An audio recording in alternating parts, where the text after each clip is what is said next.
जाना है मगर मालूम नहीं आए थे यहाँ क्यों याद नहीं। जाना है मगर मालूम नहीं आए थे यहाँ क्यों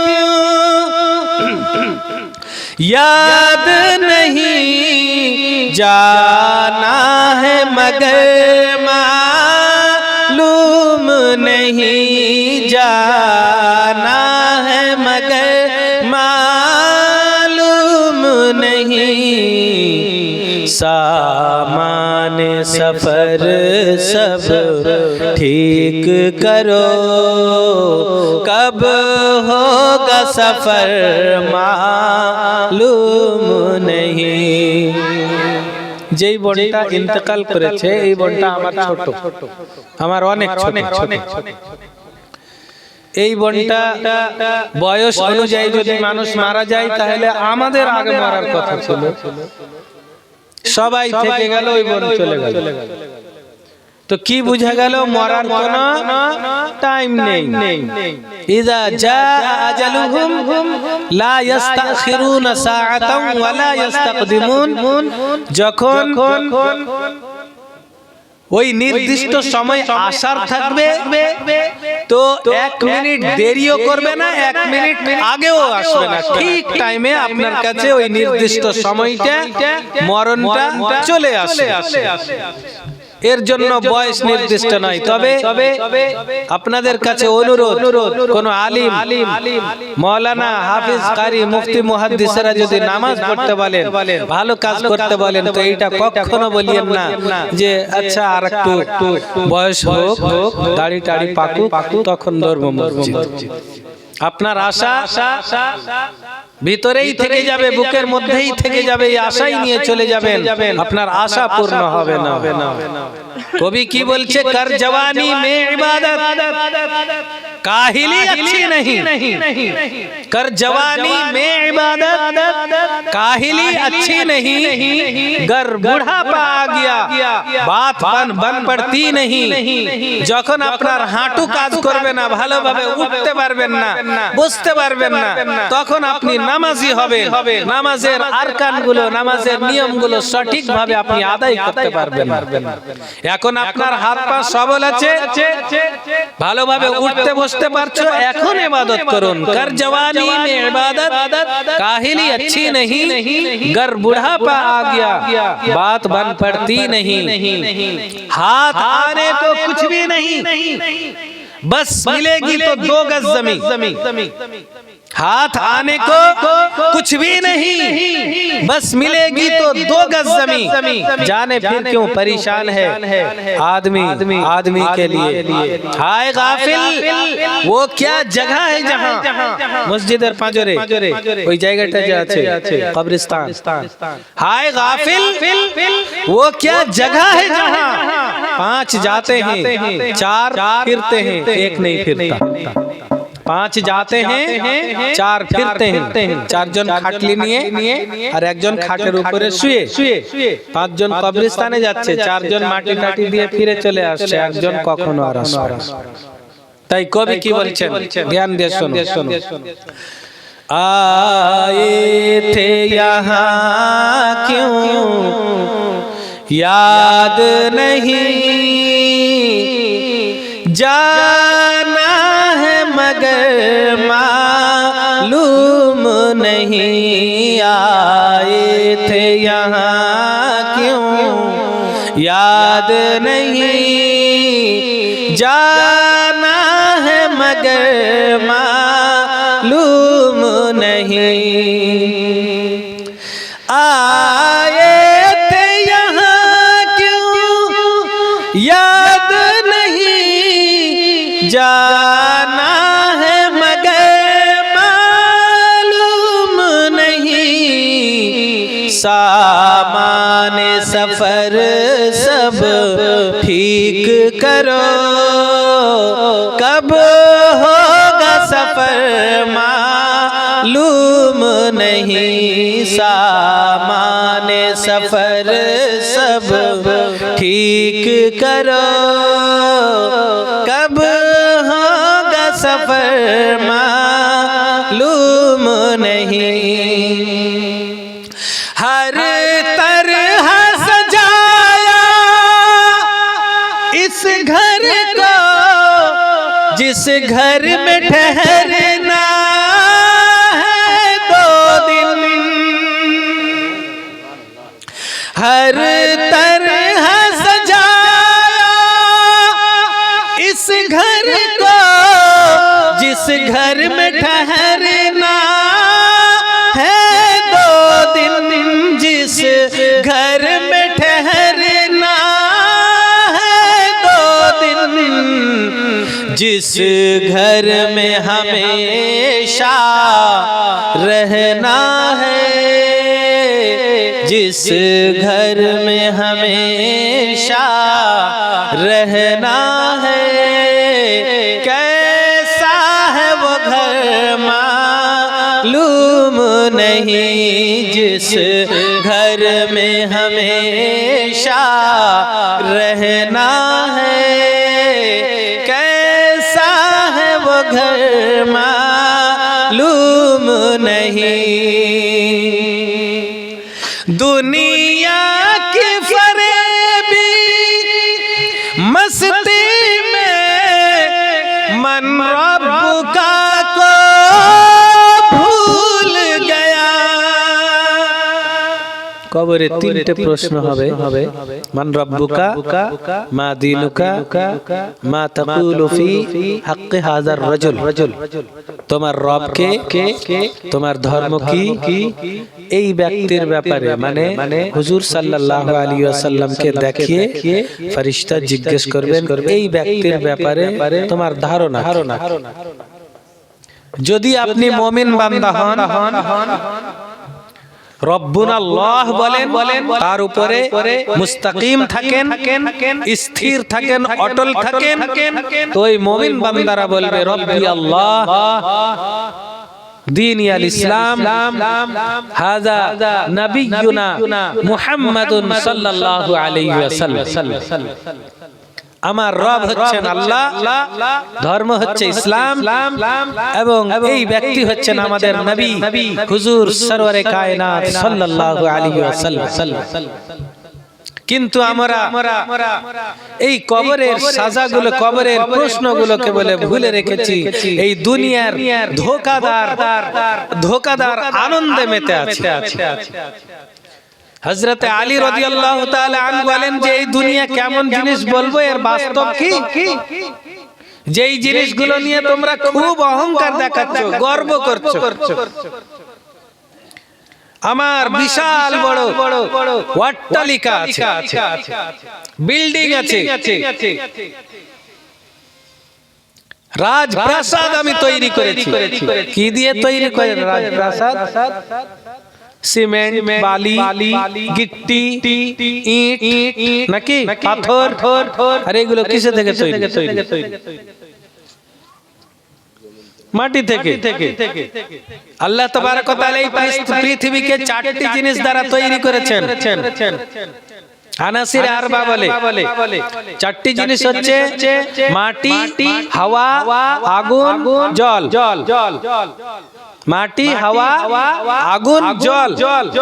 এই 4টা জিনিসের মধ্যে সব থেকে নিম্নতম জিনিস, সব থেকে ঘাটিয়া বলতে পারেন, দুর্বল জিনিস হচ্ছে এই মাটি। দেখেন একটা বেলুনে হাওয়া ভরা আছে, ওই হাওয়া বেলুনটা ছাড়েন আসমানে উড়তে লাগবে, কিন্তু একটা মাটির ঢেলা নিয়ে আপনি ছাড়েন তো এখান থেকে নিচে পড়বে।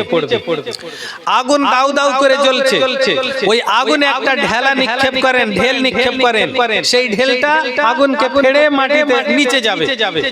ওই রকমই জলের মধ্যে একটা ঢেল ফেলেন, জলকে চিরে ও নিচে যাবে। তো মাটির বৈশিষ্ট্য হচ্ছে নিচে যাওয়া, মানে সব থেকে ঘাটিয়া নম্র হচ্ছে মাটি, আর বাকি তিনটার বৈশিষ্ট্য হচ্ছে উপরে উঠা। তো আমাদেরকে সব থেকে নিকৃষ্ট চারটা জিনিসের মধ্যে সব থেকে নিকৃষ্ট জিনিস থেকে আমাদেরকে তৈরি করেছেন আল্লাহ তাআলা। তাহলে অহংকার কিসের? বেরাদারানে মিল্লাতে ইসলামিয়া এই অট্টালিকা ওই নিকৃষ্ট জিনিস থেকে তৈরি, যেটা আমরা খুব মান সম্মান করি। কাউরি বাড়ি নাই, তোর বাড়িতে বিয়ে দিতে আমরা আমার বেটিটা থাকবে কোন জায়গায়, আমার বেটাটা গিয়ে বসবে কি করে? কি হলো?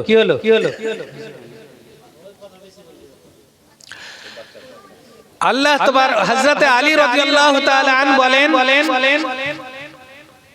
পৃথিবীর আরো ভালো কয়েকটি জিনিস, যেমন ধরেন যে কাপড়, যদি স্যুট বুট ভালো করে লাগিয়ে নিলাম তাহলে মনে করছি আমার মতো আর কেউ মনে হয় পয়সাওয়ালা নাই। মানুষ ভাববে আমি পয়সাওয়ালা থাকি না থাকি, মানুষ বলবে যে এই লোকটা খুব পয়সাওয়ালা আছে, সুন্দর স্যুট বুট লাগিয়ে আছে। এই কাপড়কে নিয়ে আমরা কাপড় পরে আমরা অহংকার করি, ছিঁড়া কাপড় পরে মানুষের সামনে যেতে লজ্জা করি। বেরাদার, এই কাপড়ের মধ্যে সব থেকে দামি কাপড় কি বলুন তো? এই কাপড়ের মধ্যে সব থেকে দামি কাপড় রেশমি কাপড়। এই রেশমি কাপড় কিসে থেকে তৈরি হয়? পলুর থেকে। আমাদের থেকে আপনারা বেশি জানবেন, মানে আমরা পলু পুষি, আপনারা খুব পুষেছেন। এখন মনে হয় বন্ধ আছে পলু পুষা, নাকি বন্ধ আছে? আগে যখনই আসতাম পলুই খালি পলুই, আর ভয় লাগ। আর আপনাদের তো ডাল ভাত হয়েছিল, কোনো ভয় নেই, বাচ্চা কাচ্চারা। তো এই পলু নিজের লাল বের করে করে গুটি তৈরি করে, সুতা তৈরি করে। ওই সুতা থেকে রেশমের কাপড় তৈরি হয়, আর সব থেকে দামি কাপড়। তো একটা ক্ষুদ্রতম পোকা যাতে একটা আঙ্গুল দিলে গলে যাবে, কত লক্ষে লক্ষে আপনারা পোকাগুলোকে উঠিয়ে ডালা থেকে চন্দর কিনা কি বলে ওতে রাখতেন, কত আদর যত্ন করতেন। একটু যদি পা পড়ে যায়, একটা যদি আঙ্গুল পড়ে যায়, হাত পড়ে যায় তো গলে শেষ। তো এত দুর্বল পোকার লাল থেকে এই রেশমের কাপড় তৈরি, আর এই রেশমের কাপড় সব থেকে দামি আমাদের কাছে মনে হয়। পৃথিবীর আসল এইরকম। সব থেকে খাদ্য, আমরা খাবারও খুব পছন্দ করি। পৃথিবীর জিনিসের মধ্যে খাবারের মধ্যে সব থেকে ভালো খাদ্য কি বলুন তো? এখন বলবেন আপনারা বেগুন চপ আর ওই পেঁয়াজ বড়ি আর কি বলে যে আরো কি কি মানে নুন ছা জিনিসগুলো, তেলে ভাজা জিনিসগুলো বলবেন। কিন্তু আমি বলছি এটা আপনারা ভুলে গিয়েছেন। আসলে সব থেকে ভালো খাবার হচ্ছে মিষ্টি খাবার। একটা বাচ্চা যখন নতুন আসলো পৃথিবীতে, দুধ পান করছে, ওই বাচ্চার মুখে আপনি একটু লবণ দিয়ে দেখবেন তো কেমন ক্যাচ ম্যাচ করে। আর ওই বাচ্চার মুখে যদি একটু মধু দিয়ে দেন তাহলে কি সুন্দর ও মুখ নাড়াচাড়া করবে। আর দুধও তো মিষ্টি, দুধের বৈশিষ্ট্যও মিষ্টি। তো এক বাচ্চা প্রথমে কিচ্ছু খায়নি, ও প্রথমে মিষ্টি দিলে ও খুব পছন্দ করবে। অন্য খাট্টা, আপনার লবণাক্ত, আপনার ওই কষা আর যে কোনো ধরনের বৈশিষ্ট্য হোক, স্বাদ হোক, ওই স্বাদগুলো পছন্দ করবে না। তাই আমি বলছি যে মিষ্টি জিনিস হচ্ছে সব থেকে বেশি ভালো পৃথিবীর খাবারের মধ্যে। তবে প্রশ্ন হবে যে হুজুর এখন তো আমরা পছন্দ করি না মিষ্টি জিনিস, আমি মিষ্টি অতটা খাই না। তো আমি বলবো যে আপনার যে ললি ভরে আছে মিষ্টি খেয়ে খেয়ে, চা 18 বার আপনি খাচ্ছেন, বিস্কুট খাচ্ছেন চায়ের সাথে, নাকি? খারাপ ভাবিয়েন না, 80 টাকা করে বললাম। তো এতে ওতে মিষ্টি খেয়ে খেয়ে আমাদের জিটা ভরে গিয়েছে, ওই জন্য মিষ্টি ভালো লাগে। আর এই জন্য উদাহরণ দিলাম যে ছোট বাচ্চার মুখে দিয়ে দেখবেন কেমন ও মজা করে খায়। তো বেরাদার, এই মিষ্টি খাবারের মধ্যে সব থেকে আবার ভালো জিনিস হচ্ছে মধু। আর এই মধু কিসে থেকে তৈরি হয়? একটা মাছি, ওই মাছি ফুলের রস চুষে, কোথায় চুষে? ওর আলাদা কি ব্যাগ আছে? আলাদা বর্তন লোটা বাটি নিয়ে যায়? ও ঘটি বাটি নিয়ে যায় না, মুখের মধ্যে চুষে রাখে, দিয়ার ছাদে গিয়ে বমি করে। তো একটা ক্ষুদ্রতম মাছের বমি আমাদের কাছে খুব দামি। একটা ক্ষুদ্রতম নরম দুর্বল পোকার লাল সেই দিয়ে কাপড় তৈরি হয়, সেই কাপড় আমাদের কাছে খুব দামি। সব থেকে নম্র, সব থেকে নিম্ন শ্রেণীর আনাসির আনসার, এই আনসার থেকে অট্টালিকা তৈরি আমাদের কাছে বিশাল বড় দাম। বেরাদারে মিল্লাতে ইসলামিয়া পৃথিবীর আসল হচ্ছে এইরকম বেরাদার। তাই কবি বলছেন, दुनिया की फरेबी मस्ती में मन रब का को भूल गया, मन रब का को भूल गया। दुनिया की फरेबी मस्ती में मन रब का को भूल गया, मन रब का को भूल गया। जिस वक्त नकीरैन पूछेंगे, जिस वक्त नकीरैन पूछेंगे, क्या होगा हशर मालूम नहीं, आए थे यहाँ क्यों याद नहीं, जाना है मगर मालूम नहीं, सामान सफर सब ठीक करो, कब होगा सफर मालूम नहीं। अल्लाहुम्मा सल्ली सय्यिदना मौलाना मुहम्मद सय्यिदना वाला आले सय्यिदना मौलाना मुहम्मद सल्लल्लाहु ताला अलैहि वसल्लम। साजिए गुजिए दे मारे साजनी तोरा, साजिए गुजिए दे मारे, साजिए गुजिए दे मारे साजनी तोरा, साजिए गुजिए दे मारे।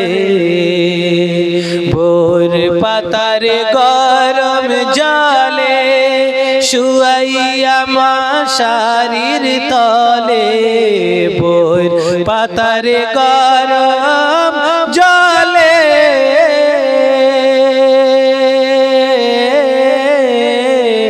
ভোর পাতারে গরম জলে শুয়াইয়া মা শারীর তলে। আতর গোলাপ সুরমা মেখে দে সজনী তোরা, সাজিয়ে গুজিয়ে দে মরে, সাজিয়ে গুজিয়ে দে মরে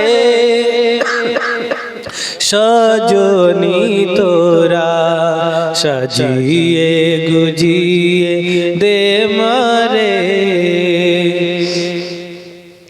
দালান কোঠা পাকা বাড়ি আমি কি আর সহিতে পারি, দালান কোঠা পাকা বাড়ি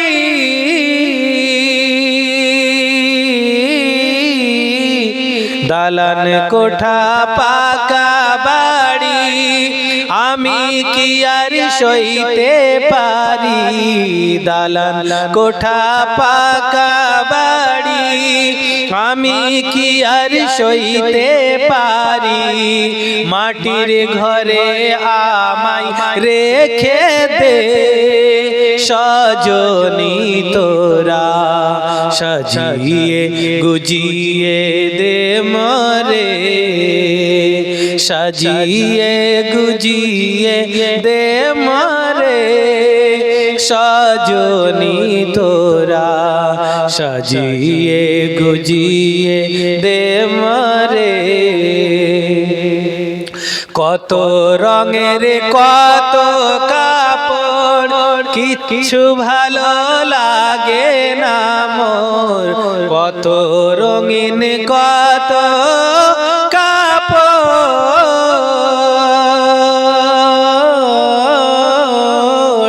কত রঙের কত কাপড় কিছুই ভালো লাগে না মোর কতই রঙের কত কাপড় কিছু ভালো লাগে না মোর সাদা কাপড় আমায় পরিয়ে দে সজনী তোরা সাজিয়ে গুজিয়ে দে মরে সাজিয়ে গুজিয়ে দে মরে সজনী তোরা সাজিয়ে গুজিয়ে দে মরে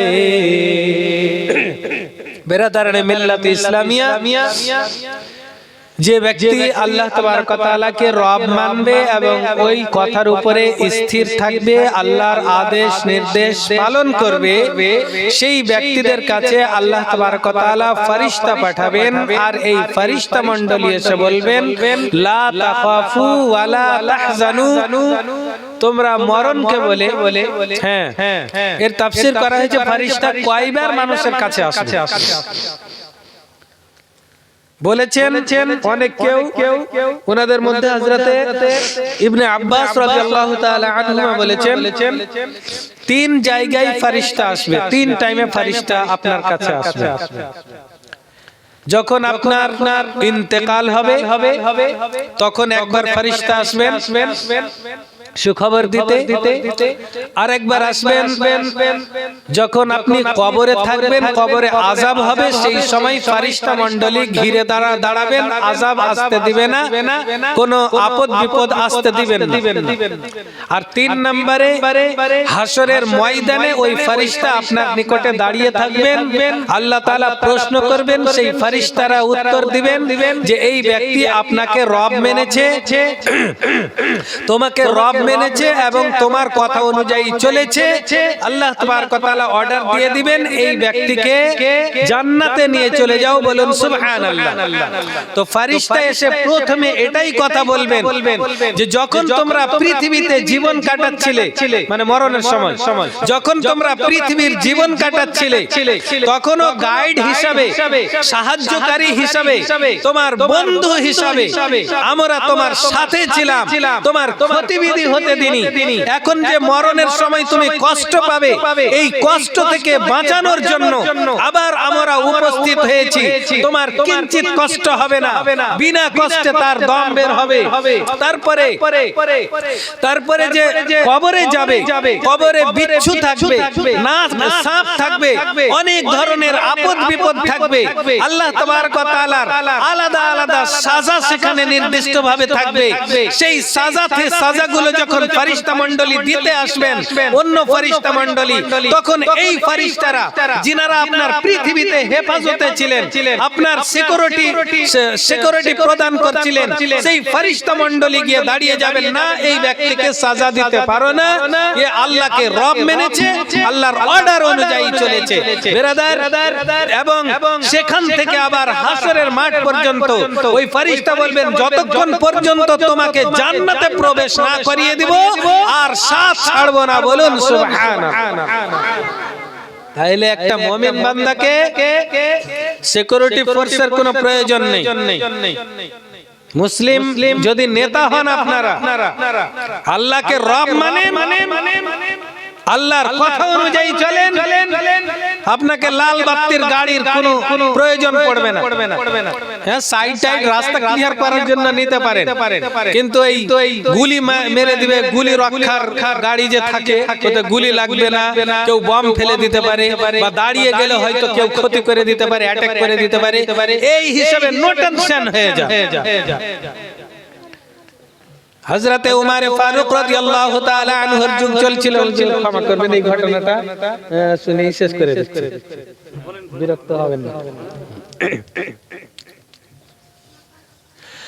হযরতে উমর ফারুক রাদিয়াল্লাহু তাআলা আনহুর যুগ চলছিল।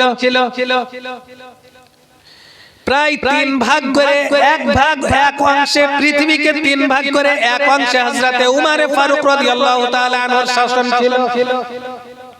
সারা পৃথিবীর লোক থরথর করে কাঁপতো হযরতে উমর ফারুক রাদিয়াল্লাহু তাআলা আনহুকে দেখে। এমন পর্যন্ত যেমন আমাদের মা বোনেরা নিজের বাচ্চাকে যখন ডর দেখায়, ঘুমাতে বলে, তখন বলে বাবারে শুয়ে যা, তাড়াতাড়ি শুয়ে যা, না তো ভূত চলে আসবে। খ্রিস্টান মহিলারা, ইহুদি মহিলারা নিজের বাচ্চাকে ঘুম দিত যে এই বাবু তাড়াতাড়ি শুয়ে যা, নচেত হযরতে উমর চলে আসবে। ওদের কাছে বিরাট বড় ভূত হযরতে উমর। হযরতে উমর ফারুক রাদিয়াল্লাহু তাআলা আনহুকে দেখে থরথর করে সারা পৃথিবী কাঁপতো। তিনি বাদশাদেরকে চিঠি লিখে পাঠালেন, যারা খ্রিস্টান বাদশা ছিল, ইহুদি বাদশা ছিল, তাদেরকে চিঠি লিখে পাঠালেন যে হয় আমার আনুগত্য স্বীকার করো, না হয় ইসলামে দাখিল হয়ে যাও, নচেত যদি খ্রিস্টান থাকো আর রাজত্ব বাঁচাতে চাও তাহলে আমাদেরকে তো কর দিতে হবে, খাজনা দিতে হবে, নচেত তোমরা লড়াইয়ের জন্য প্রস্তুত হয়ে যাও।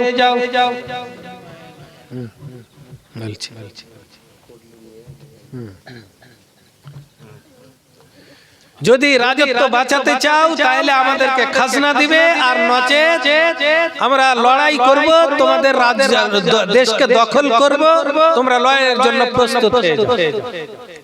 এক বাদশা চিন্তা ভাবনা করে দেখলো যে যদি লড়ি তাহলে তো পারবো না হযরত উমরের সাথে, মুসলমানদের সাথে খাজনাই দিয়ে দিতে হবে। যদি আমি বাদশা থাকতে চাই না তো আমাকেও মেরে ফেলবে আর এই দেশকেও দখল করবে।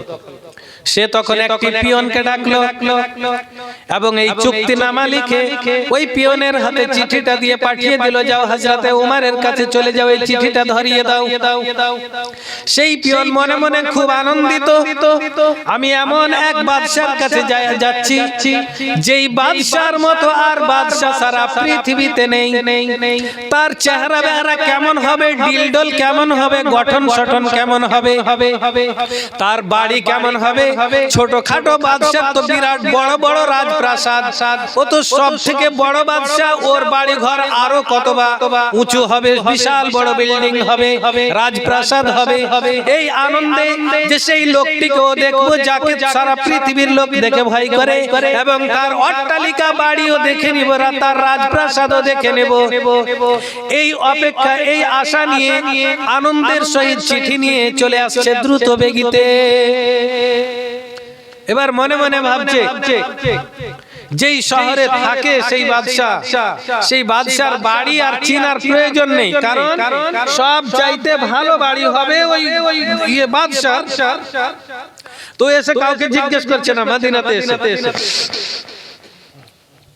সব থেকে যেটা বড় বাড়ি, ওইরকম তো প্রথমত তো ওইরকম বাড়ি পেল না যে আমাদের বাদশাদের যেরকম বাড়ি, পুরো মদিনা ঘুরে ফেললো, একটাও বাড়ি ওইরকম।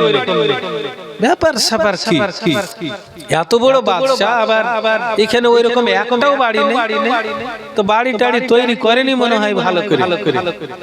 তো ওই বাড়িগুলোর মধ্যেই, মদিনা শহরের মধ্যেই যেই বাড়িটা সব থেকে ভালো, ওই বাড়ির সামনে দাঁড়িয়েছে।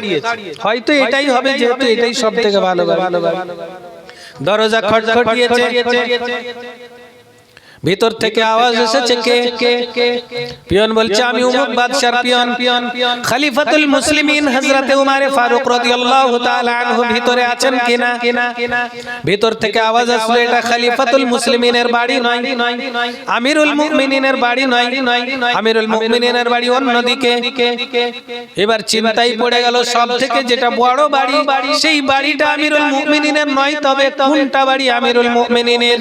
এবার বাধ্য হয়ে গেল জিজ্ঞেস করতে। এক ব্যক্তি চলে যাচ্ছিল, সেই ব্যক্তিকে জিজ্ঞেস করছে, আচ্ছা বলুন তো তোমাদের বাদশার বাড়ি কোনটা?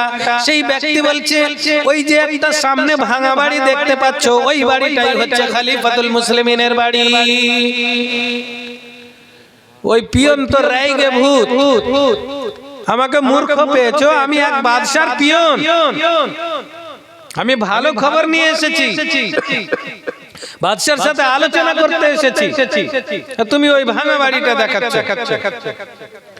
কোন অন্য কোন উমারের বাড়ি আমি জিজ্ঞেস করিনি, তোমাদের বাদশার বাড়ি জিজ্ঞেস করেছি। বলছে ওইটাই আমাদের বাদশার বাড়ি, ভাঙাচোরা বাড়ি। মন নাচে, ও যেতে হলো, দরজা খটখটাচ্ছে, কে? আমি অমুক বাদশার পিয়ন। কেন এসেছো? আমিরুল মুমিনিনের সাথে গল্প করতে। তিনি তো এখন বাড়িতে নেই, কোথায় গিয়েছেন? মাঠে ঘুরতে গিয়েছেন। এবার মনে করছে যে যখন মাঠে ঘুরতে গিয়েছেন, তো হয়তো যেমন আমাদের বাদশারা যখন ভ্রমণে বের হয় তখন হাজার হাজার সেনা সামন্ত সঙ্গে থাকে। প্রধানমন্ত্রী যদি আসে, তো পশ্চিমবঙ্গে আসলে দিল্লি থেকে এই পশ্চিমবঙ্গ পর্যন্ত পুরো রাস্তাকে চালুন দিয়ে ছাড়বে। কোন জায়গায় বম ফিট করে রেখেছে নাকি, কোন জায়গায় মানে গুন্ডার আড্ডা বানিয়ে রেখেছে নাকি, এইভাবে চাইলে টাইলে তারপরে আসে। এ মনে মনে ভাবছে হাজার হাজার সৈনিক তার সাথে থাকবে, বিশাল বড় একটা জুলুস থাকবে। আমাকে জিজ্ঞেস করার প্রয়োজন পড়বে না যে কোনটা জুলুস বা কোনখানে বাদশা আছে। মাঠে গেলেই আমি দেখতে পাবো যেখানে বড় দল হবে সেখানেই বাদশা থাকবে। সেই ব্যক্তি মদিনা সিটি থেকে বের হয়ে গেল, মাঠের দিকে যেতে আরম্ভ করলো। মাঠের দিকে গিয়ে দেখে ওই রকম একটাও সমাগম নাই, একটাও দল নেই, যেখানে অনেক লোকজন। কোন মানুষ এই রাস্তা দিয়ে ওই রাস্তা দিয়ে একাই বা দুইজনে এইরকম চলাফেরা করছে, যাওয়া আসা করছে। সে অবাক হয়ে গেল, বাদশা যে এই দিকে এসেছেন, বাদশা গেল তো গেল কোথায়? বাদশাকে খুঁজে পাচ্ছে না। তখন বাধ্যতামূলক এক পথিককে জিজ্ঞেস করলো, হে ফালা শখস, তুমি তোমাদের বাদশা হযরতে উমর ফারুক রাদিয়াল্লাহু তাআলা আনহু মাঠে ঘুরতে এসেছেন, উনি কোথায় চলে গিয়েছেন আমি খুঁজে পাচ্ছি না। সেই ব্যক্তি বলছে, ওই যে বাবলার গাছের তলে মাথার নিচে হাত রেখে এক হাতের বালিশ বানিয়ে আর এক হাতের কাপড় বানিয়ে চোখ ঢেকে যে শুয়ে আছে, সেটাই হচ্ছেন আমাদের বাদশা। বলুন সুবহানাল্লাহ। চোখ বড় বড় করে নিয়েছে, অবাক করা কাণ্ড এইখানে এসে দেখছে। ধুলাতে চাদর নেই, বিছানা নেই, কিচ্ছু নেই, বালিশ নেই, টালিশ নেই, এক হাতের বালিশ বানিয়ে এক হাত চোখের উপরে রেখে ঢেকে শুয়ে আছেন আরাম, কেউ নেই, একা। কিন্তু সব কিছু উল্টা পাল্টা দিচ্ছে এখানে। তো যাই হোক, এখন তো মানতেই হচ্ছে বাধ্যতামূলক। বাদশার বাড়ি মনে করতে ইচ্ছে করছিল না, সেটাকেও মানতে হলো। এখন বাদশা যে একাই শুয়ে আছেন, এটাকেও মানতে হবে। গেল কাছে, ঘুমাচ্ছেন উনি। এর মনে মনে কিন্তু নিয়ত কিন্তু খারাপ হয়ে গেল। যদি এই ব্যক্তিকে দেখে সারা পৃথিবীর লোক থর থর করে কাঁপছে। এখন তো একাই, আমার কাছে তালোয়ার আছে, ও তো তালোয়ার রেখে ঘুমাচ্ছে। একদিকে তালোয়ার রেখে দিয়েছেন আর ঘুমাচ্ছে। তো আমার কাছে তো তালোয়ার আছে, যদি এর কাজ কমপ্লিট করে দিই তাহলে সারা পৃথিবীর ভয় শেষ। তালোয়ার বের করেছে। ওই ব্যক্তিকে হযরতে উমর ফারুক রাদিয়াল্লাহু তাআলা আনহু হত্যা করার জন্য যেমনই এক পা বাড়িয়েছে, অমনি কি যেন দেখে এমন ভাবে চিল্লিয়েছে, আর হাত থেকে তরবারি কেঁপে তরবারি মাটিতে ধপাস করে পড়েছে। হযরতে উমর ফারুক রাদিয়াল্লাহু তাআলা আনহু চক্ষু খুলে নিলেন, চট করে দাঁড়িয়ে গিয়েছেন, তলোয়ার নিয়ে নিয়েছেন। কি ব্যাপার, তুই থরথর করে কাঁপছিস কেন? তোর হাত থেকে তলোয়ার কেন পড়লো? কড়া ভাবে জিজ্ঞেস করেছেন। আর কোনো উপায় নেই সত্য বলা ছাড়া। যদি মিথ্যা বলি আর যদি ধরা পড়ে যায়, তো এখন উঠে গিয়েছে, আমার তো কিচ্ছু রাখবেন হুজুর, আমি সব সত্য সত্য বলছি। আমি এসেছিলাম উমর বাদশার পিয়ন হিসেবে আপনার সাথে আলোচনা করার জন্য, কিন্তু এসে দেখলাম আপনি ঘুমিয়ে আছেন, তো আমার নিয়ত খারাপ হয়ে গেল। আমি হত্যা করে আপনাকে হত্যা করে সারা পৃথিবীকে টেনশন মুক্ত করতে চেয়েছিলাম, কিন্তু যেমনই তলোয়ার আমি বের করলাম, তেমনি আপনার ঘাড় থেকে যেন দুইটা বাঘ বের হলো। আর যদি আমার হাত থেকে তলোয়ার না পড়ে যেত, যদি আর আমি এক চুল পরিমাণ আগে বাড়তাম, তাহলে ওই দুই বাঘ আমাকে হয়তো খেয়ে ফেলতো। এই ভয়ে আমি চিৎকার করে কাঁপতে আরম্ভ করেছি, আর এই কাঁপুনিতে আমার হাত থেকে তলোয়ার ছুটে পড়ে গেছে। বলছি, যখন তুই সত্য বলে দিলি, আর তোকে কিচ্ছু করব। ওই ব্যক্তি বলছে, যখন কিছু করবেন না, তাহলে আমাকে কিছু প্রশ্নের উত্তর দেন, চিঠি পড়বেন পরে। কি উত্তর বল? প্রশ্ন কর। আপনার ঘাড় থেকে ওগুলো কি কেন বের হলো? আপনার আগে প্রশ্ন করলেন যে আপনার বাড়ি এত ভাঙাচোরা কেন?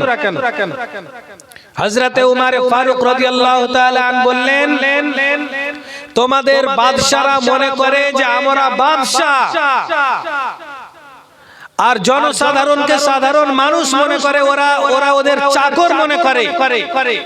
আর যে বাদশা হবে, ওর তো রাজপ্রাসাদ হবে, বড় বড় অট্টালিকা হবে, চাকরের চাইতে তো উন্নত মানের বাড়ি হবে। আর আমরা মুসলিম যারা আছি, আমরা নিজেকে বাদশা মনে করি না, বাদশা মনে করি আসলে এদেরকে। আমরা তো হচ্ছে ওদের চাকর। বলুন সুবহানাল্লাহ।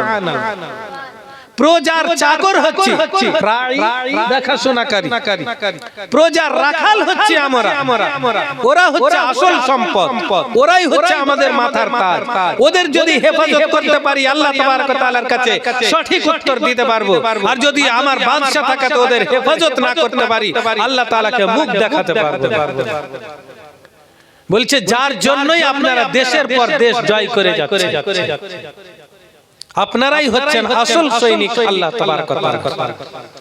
তারপরে আপনার ঘাড় থেকে দুই বাঘ কেন বের হলো? এরা আবার কি? তখন হযরতে উমর ফারুক রাদিয়াল্লাহু তাআলা আনহু বললেন যে আমরা আল্লাহকে রব বলি, রব্বুনাল্লাহ, আল্লাহ আমাদের রব, এবং এরই উপরে আমরা কায়েম আছি, সঠিক ভাবে দাঁড়িয়ে আছি।